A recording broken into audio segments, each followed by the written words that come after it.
शिरडी के साईं बाबा की महिमा अपरंपार है और उनके भक्त अपनी श्रद्धा के रूप में उन्हें बहुमूल्य भेंट चढ़ाते रहे हैं। आज ऐसा ही एक अनमोल तोहफा साईं चरणों में अर्पित किया गया है। 19 अप्रैल 2025 को आंध्र प्रदेश के गुंटूर जिले से आए एक साई भक्त ने शिरडी के श्री साईं बाबा को 788 ग्राम वजन का सुंदर नक्काशीदार सोने का मुकुट अर्पण किया।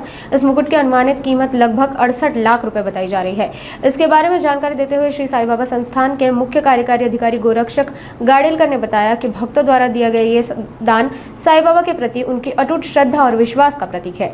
शिरडी में श्रद्धालुओं की आस्था दिन ब दिन बढ़ती जा रही है और ऐसे दान ये दर्शाते हैं कि साईं बाबा के चरणों में श्रद्धा से किया गया अर्पण न केवल भक्ति का प्रतीक है बल्कि सेवा का माध्यम भी बनता है।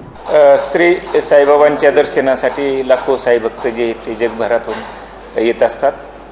बाबांचं दर्शन घेतल्यानंतर बाबांच्या झोळीमध्ये ते भरभरून दान देतात। आज या ठिकाणी आंध्र प्रदेशमधील एक साई भक्त आहेत, त्यांनी जवळपास 788 ग्रॅमचा सोन्याचा अत्यंत आकर्षक असा मुकुट जो आहे तो बाबांच्या चरणी अर्पण केलेला आहे आणि त्याची किंमत जी जवळपास 68 लाख रुपये आहे। या ठिकाणी जे दान दिलं जातं त्या दानाचा अत्यंत चांगल्या रीतीने सदुपयोग होतो, म्हणून अत्यंत श्रद्धेने आणि विश्वासाने साई भक्त जे आहेत या ठिकाणी बाबांच्या चरणी दान अर्पण करत असतात।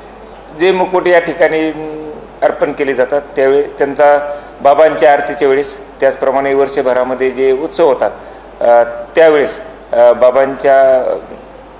बाबांना तो मुकुट जो आहे तो चढवला जातो। आज संध्याकाळची आरती राहील, दिवसभरामध्ये ज्या आरती होतात त्या आरतीच्या वेळेस आपण हा मुकुट वापरतो। त्याचप्रमाणे जे उत्सव वर्षभरामध्ये होतात त्या वर्षभरामध्ये सुद्धा मुकुट जो आहे तो आपण बाबांना चढवतो। तर नियमितपणे जो आहे तो आरतीसाठी किंवा उत्सवाच्या वेळेस जे आहे हा मुकुट जो आहे तो वापरला जाईल।